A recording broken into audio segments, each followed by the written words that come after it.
Dividends. Imagine this. You own 100 shares of a profitable company that earned $10 million this year. The board of directors decides to distribute $5 million to shareholders as a reward for their investment, keeping the other $5 million to reinvest in the business. If there are 10 million total shares outstanding, each share receives 50 cents. You would receive $50. That's 100 shares times 50 cents, deposited directly into your brokerage account, typically every quarter, as your portion of the company's profits. These are dividends. A dividend is a distribution of a portion of a company's earnings to its shareholders, decided by the board of directors.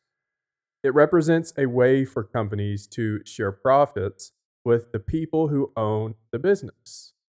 There are different types of dividends, though. There are cash dividends. This is the most common form. It's paid as money directly to the shareholder's account.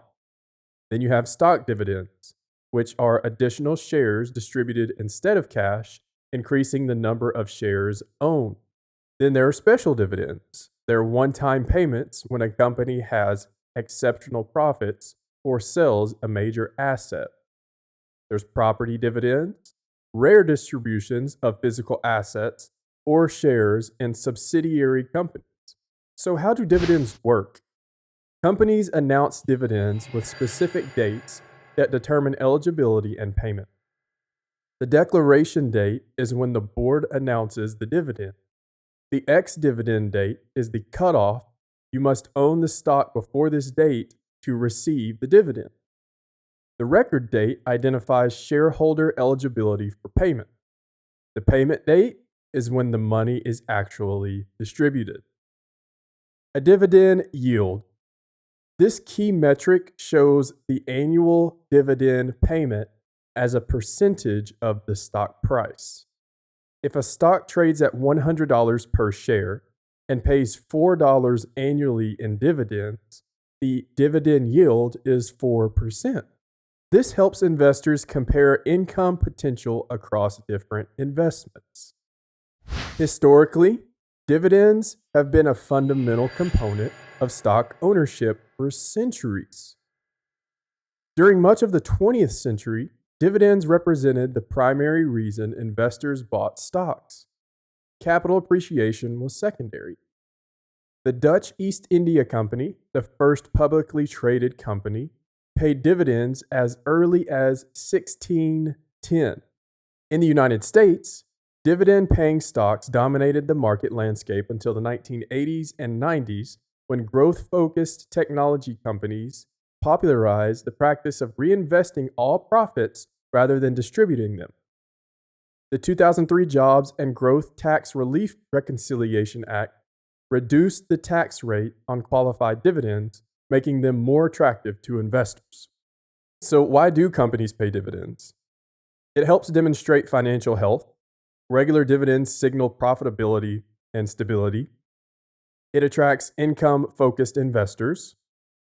Retirees and institutional investors often seek steady income. Efficient capital use. When companies have more cash than profitable reinvestment opportunities, returning it to the shareholders can be optimal. Shareholder expectations. Established dividend payers face pressure to maintain or increase payments. Tax considerations. In some jurisdictions, dividends receive favorable tax treatment. Why do some companies not pay dividends? Growth companies, particularly in technology sectors, often reinvest all profits into expansion, research and product development, and acquisitions. Amazon, for example, paid no dividends for decades while building its empire. Companies argue that if they can generate returns exceeding what shareholders could earn elsewhere, retaining earnings benefits shareholders more than distributions.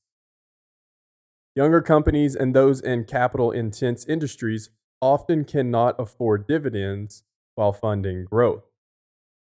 Some companies also maintain financial flexibility by avoiding the commitment of regular dividend payments. Have you ever heard of dividend aristocrats? This term refers to S&P 500 companies that have increased their dividend payments for at least 25 consecutive years. Examples include Johnson & Johnson, Coca-Cola, and Procter & Gamble. These companies are often viewed as particularly stable and shareholder-friendly investments.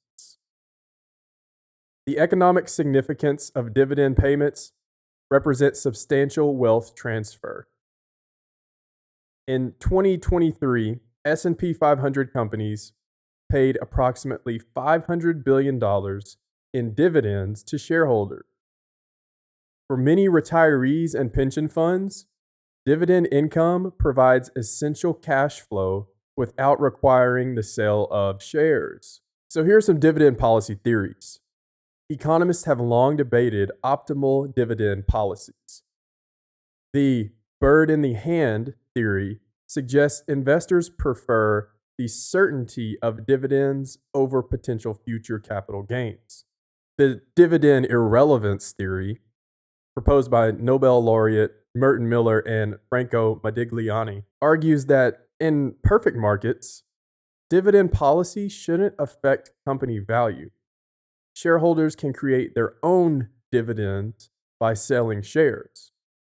The tax preference theory notes that in many jurisdictions, capital gains receive more favorable tax treatment than dividends, suggesting companies should retain earnings rather than distribute them. So, what's the difference between dividends and share buybacks? Modern companies often choose share buybacks or the repurchasing of their own stock instead of or alongside dividends. Buybacks reduce shares outstanding, potentially increasing the value of remaining shares. Unlike dividends, buybacks don't create an immediate tax event for shareholders who don't sell. Apple, for instance, both pays dividends and conducts massive buyback programs. Risks and considerations of dividends are they are never guaranteed. Companies can produce or eliminate them during financial difficulties, often causing sharp stock price declines.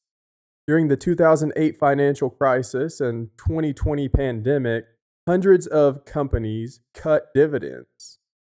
Banks, for example, were required to suspend dividends during the financial crisis as part of government assistance programs.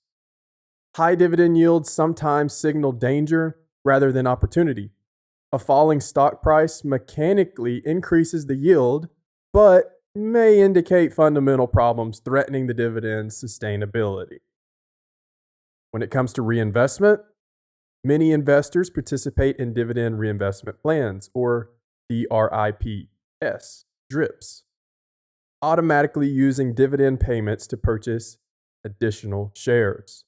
This compound returns over time through both share price appreciation and growing dividend payments on an increasing number of shares.